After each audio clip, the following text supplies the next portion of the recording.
95-year-old Alex Rivera captured some of the most influential moments in the civil rights movement. He's one of the most noted black photographers of his time. Rivera's most noted work is his award-winning coverage of the landmark case Brown versus the Board of Education. Our Jennifer Turk sat down with Rivera to look back at those moments in history that not only shaped our nation, but the person behind the camera. That's my favorite picture right there. I almost never look at that picture that I don't see something else in it. First of all, I was just wondering, as a mother holding a child, what kind of life that little child could expect, or what kind of world that little child would expect. When you look at it today, what do you see? When I look at that child there now, you see a black man running for the presidency. That was unthought of when I took that picture. And while Rivera captured the events around this little baby's life, years later he would cover another significant event, the decisions and the untold story behind desegregation in the nation's school systems. You want to know what your real story is? It's never been told before. I don't know why. Judge J. Wade Swearing, he was a judge in the case. One morning, Judge Waring called Thurgood Marshall back to his chambers. The judge said, I don't want to hear another separate but equal case. Bring me a frontal attack on segregation. He says, you will win in my court, and you will lose in the next court. He said, but then what happens? He says, you are automatically in the Supreme Court. In the meantime, the Chief Justice of the Supreme Court died, had a heart attack, 3 o'clock in the morning, and the President Eisenhower had to reappoint a man in his place. And he appointed Marshall. He appointed out of California. He came with a determination to end segregation. Eisenhower said it was the worst appointment he ever made in his life. People in the South are just as law-abiding as anybody else. And other decisions have come down which they said they wouldn't like.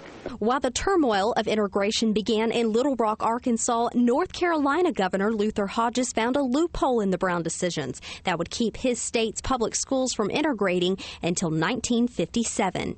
Jennifer Turk, NBC 17 News. There was a catch in the Brown versus Board of Education decisions. School officials weren't required to enroll blacks immediately, only end discrimination as quickly as possible. Here in North Carolina, most schools resisted integration until the early 1960s. Some of the very first students who broke the color barrier in Wake County still live in our area. Our Ken Llewellyn has their story. We didn't know whether or not somebody would kill us. It wasn't easy being one of fewer than 50 black students in Raleigh's first integrated high school. Not easy being the principal over the potentially explosive process either. Some of the teachers just stood up and said, look, we are going to have some more human beings come in from different schools. And we don't need to have so many meetings to decide how to deal with them. Our job is to teach. Yeah, it was a library. 40 years ago, Kelly Barham and Annette Exum walked the Enloe High School halls as students with their principal, George Cady. Today, they are all friends and part of history. Look what you wrote in my yearbook. Look at Mr. Kelly. Look how young. He says, Kelly, it's been nice working with you at Enloe. Hope you have a happy and successful future. The students of the early 60s were forced to integrate in class. And despite some hostility and slurs, most chose to mix in clubs and sports. When a student was willing to be open and friendly, then I think the children of color were willing to be open and friendly with them. It was a team spirit here. It really was. Unlike the staunch resistance in places such as Alabama and Boston, Wake County integrated without any reported violence because school leaders say they took stands against discrimination. The first year, a Wilson High School refused to play Enloe's football team right before game time unless their black running back was benched. And we decided right there on the spot that if they didn't play with our players, that we were not going to play at all. All this time later, some students from those first 5 graduating classes, black and white, still keep in touch and recently raised $100,000 for a new scholarship. Its namesake, George Cady, their brave principal. Mr. Cady stands for everything that we wanted that scholarship to mean. They want you to know peaceful integration was no accident. It didn't just happen because the entire world was set up for it to not happen. But their community made a different choice and a historic change. In Raleigh, Ken Llewellyn, NBC17 News.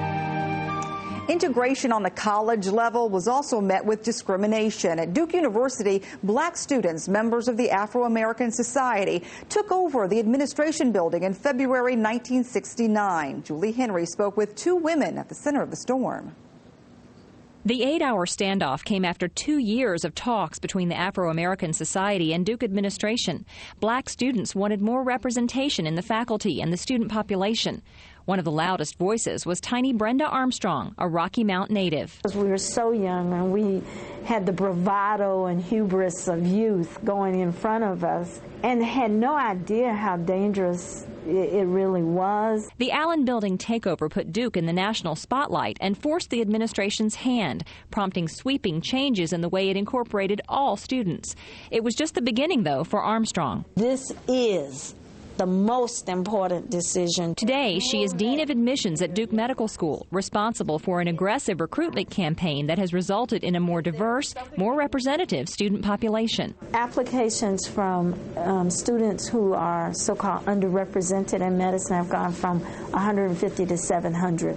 And so among those 700 students, we can find a bunch of really bright students, and we have. Duke was one of the last medical schools in the country to integrate. When Gene Spalding arrived in 1968, there were only a handful of black students, and all of them were men. Having engaged in politics as a college student, I thought, well, I'll put that aside and really concentrate 100% on studies.